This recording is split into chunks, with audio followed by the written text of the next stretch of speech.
1461년 한성 녹사안기의 사저. 밤이 깊었습니다. 한 방에서는 12살 소년이 초조하게 서성이고 있었습니다. 왕세자 해양대군. 또 다른 방에서는 산파들이 분주하게 움직이고 있었습니다. 16살 소녀가 진통 중이었습니다. 왕세자빈 한씨. 그리고 마침내 아기의 울음소리가 울려 퍼졌습니다. 아들이었습니다. 12살 소녀는 아버지가 되었습니다.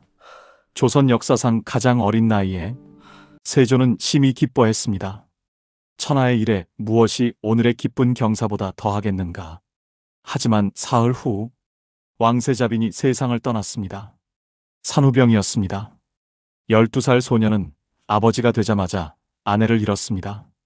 그리고 8년 후 1469년 11월 28일 20의 나이로 왕이 된 그는 갑자기 세상을 떠납니다. 재위 14개월, 전날까지 멀쩡하던 왕이 하루아침에 급사했습니다. 왜였을까요? 오늘 우리는 12살의 아버지가 되어 20살의 의문사한 왕의 이야기를 따라가 보겠습니다. 1부 비극의 시작. 1450년 1월 1일 수양대군과 정희왕후 사이에서 둘째 아들이 태어났습니다.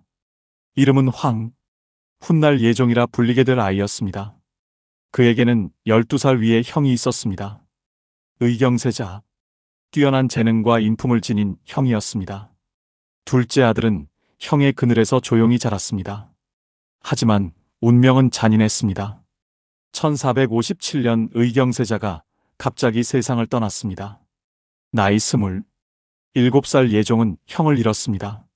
세조는 슬픔에 잠겼습니다. 후계자를 새로 정해야 했습니다. 의경세자에게는 두 아들이 있었습니다. 적장손인 월산대군이 있었습니다. 하지만 세조는 고민했습니다. 월산대군은 겨우 4살. 너무 어렸습니다. 세조는 자신의 과거를 생각했습니다. 어린 조카 단종을 몰아내고 왕이 된 자신의 과거를. 똑같은 일이 반복될까 두려웠습니다. 그해 12월 세조는 결정을 내렸습니다. 둘째 아들 해양대군을 세자로 삼았습니다. 7살 소년이 왕세자가 되었습니다.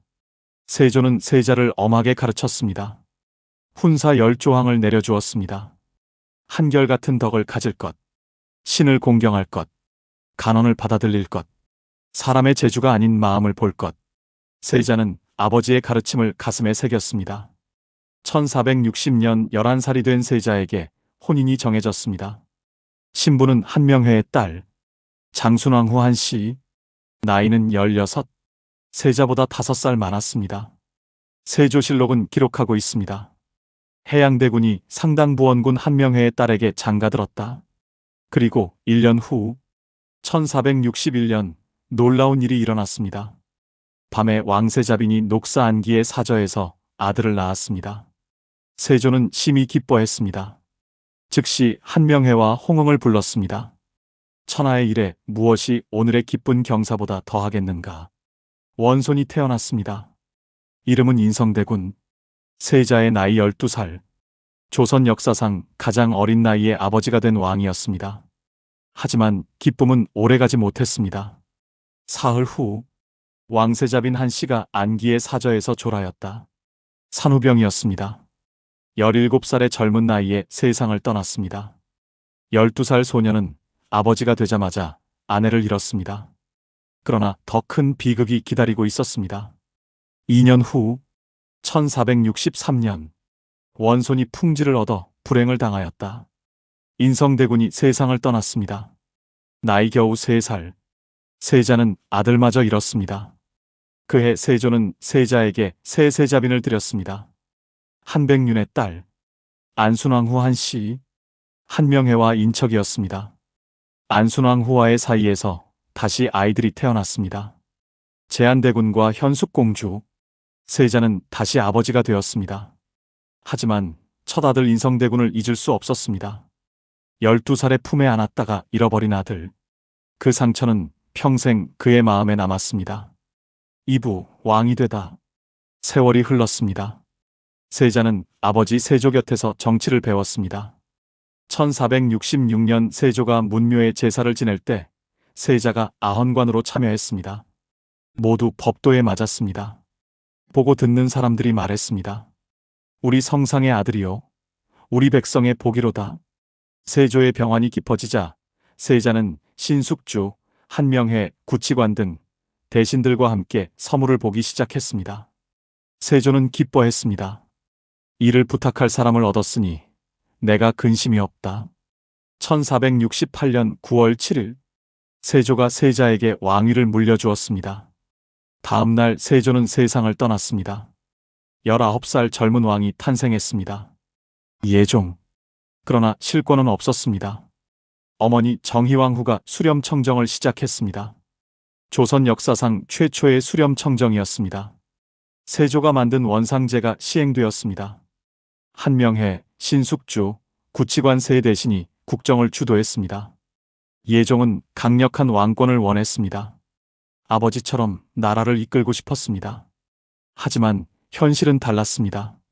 그런 가운데 사건이 터졌습니다. 남이는 세조 때 혜성처럼 등장한 젊은 장수였습니다. 1457년 무과에 장원급제했습니다. 여진족 토벌에서 큰 공을 세웠습니다. 27살에 병조판서가 되었습니다. 세조의 총애를 받았습니다. 하지만 세조가 죽자 상황이 달라졌습니다. 훈구 대신들이 남이를 경계했습니다. 너무 빨리 올라간 젊은 장수, 위협적이었습니다. 예종 즉위 직후 유자광이 고변했습니다. 남이가 역모를 꾀한다고, 혜성이 나타난 것은 묵은 것을 제거하고 새 것을 펼칠 징조라고 남이가 말했다고. 증거는 불분명했습니다. 하지만 예종은 단호했습니다. 아버지 세조도 쿠데타로 왕위에 올랐습니다. 역모라는 말에 민감할 수밖에 없었습니다. 남이는 체포되었습니다. 강순, 변영수 등 관련자들도 잡혔습니다. 거열형에 처해졌습니다. 몸을 5수레에 매달아 찢는 형벌. 예종은 냉정했습니다. 젊지만 아버지만큼이나 무서운 왕이었습니다. 예종은 개혁을 추진했습니다. 둔전을 백성들이 경작할 수 있게 했습니다. 계유정난에 연좌된 사람들을 석방했습니다. 세조 때부터 편찬한 경국대전을 완성했습니다. 조선의 기본 법전. 하지만 반포하지는 못했습니다. 훈구 대신들이 반대했습니다. 어머니 정희왕후도 훈구파 편이었습니다. 예종은 외로웠습니다. 강력한 왕권을 꿈꿨지만 현실은 녹록지 않았습니다. 그렇게 1년이 흘렀습니다. 1469년 11월 예종은 여전히 국정에 매달렸습니다. 밤낮 없이 일했습니다. 아버지 세조의 병을 간호하느라 자신의 몸을 돌보지 못했던 후유증이 남아 있었습니다. 하지만 쉬지 않았습니다. 11월 27일까지도 멀쩡했습니다. 그런데 다음 날 갑자기 쓰러졌습니다. 삼부 의문의 죽음.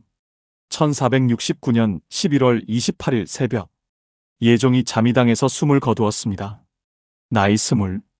실록은 이렇게 기록하고 있습니다. 승하하기 전날까지 멀쩡하였다. 신하들은 믿을 수 없었습니다. 어제까지 건강하던 왕이 하루아침에 세상을 떠났습니다. 정희왕후가 급히 대신들을 소집했습니다. 후사를 논의해야 했습니다. 예종에게는 2 아들이 있었습니다. 하지만 첫째 인성대군은 이미 3살 때 세상을 떠났습니다. 둘째 제한대군이 있었습니다. 재혼한 안순왕후 소생이었습니다. 나이 4살 왕이 계승 1순이었습니다. 하지만 정희왕후는 고개를 저었습니다. 아직 어리고 총명하지 못하다. 대신들은 정희왕후의 뜻을 물었습니다. 정희왕후가 말했습니다. 의경세자의 큰아들 월산군은 본디 몸에 병이 있다. 둘째 아들 자을산군이 왕위를 계승하는 것이 좋겠다. 자을산군, 의경세자의 둘째 아들, 예종의 조카, 나이 13살. 이렇게 성종이 왕위에 올랐습니다.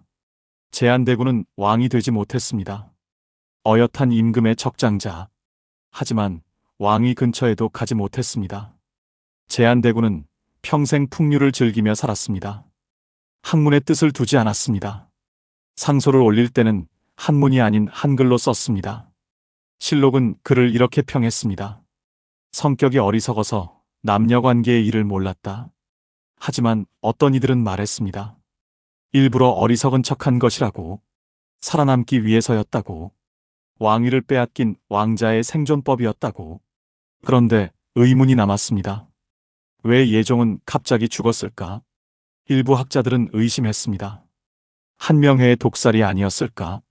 한명회, 예종의 장인이자 성종의 장인, 두 왕의 장인, 막강한 권력을 가진 인물, 예종이 훈구파를 견제하려 했다는 사실, 성종이 즉위하면 한명회의 권력이 더 커진다는 사실, 의심의 근거였습니다.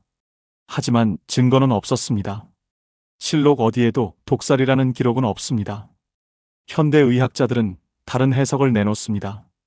봉화지겸의 악화로 인한 폐혈증, 아버지 세조를 간호하느라 몸을 혹사한 후유증, 과로사였을 가능성. 진실은 무엇일까요? 독살이었을까? 병사였을까? 우리는 확실히 알 수 없습니다. 다만 확실한 것들이 있습니다. 12살의 아버지가 된 소년, 아들과 아내를 잃은 아버지, 강력한 왕권을 꿈꿨지만 14개월 만에 생을 마감한 젊은 왕, 그리고 왕위를 물려받지 못한 어린 아들. 역사는 이 사실들을 기록으로 남겼습니다. 마무리하며 예종의 능은 경기도 고양에 있습니다. 창릉, 젊은 왕이 홀로 잠들어 있는 곳입니다. 그는 죽기 전 유언을 남겼습니다. 내가 죽은 후 마땅히 예로서 시호를 삼아야 할 것이다. 스스로 묘호를 정한 것입니다. 예종, 슬기로운 왕. 조선 역사상 왕이 직접 자신의 묘호를 정한 거의 유일한 사례입니다. 그는 자신이 어떤 왕으로 기억되길 원했을까요?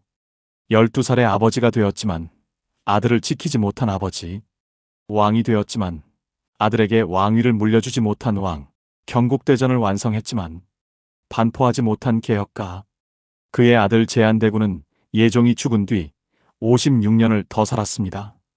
왕이 되지 못한 왕자로 1525년 60살에 세상을 떠났습니다. 후사가 없었습니다. 예종의 직계는 그렇게 끊어졌습니다.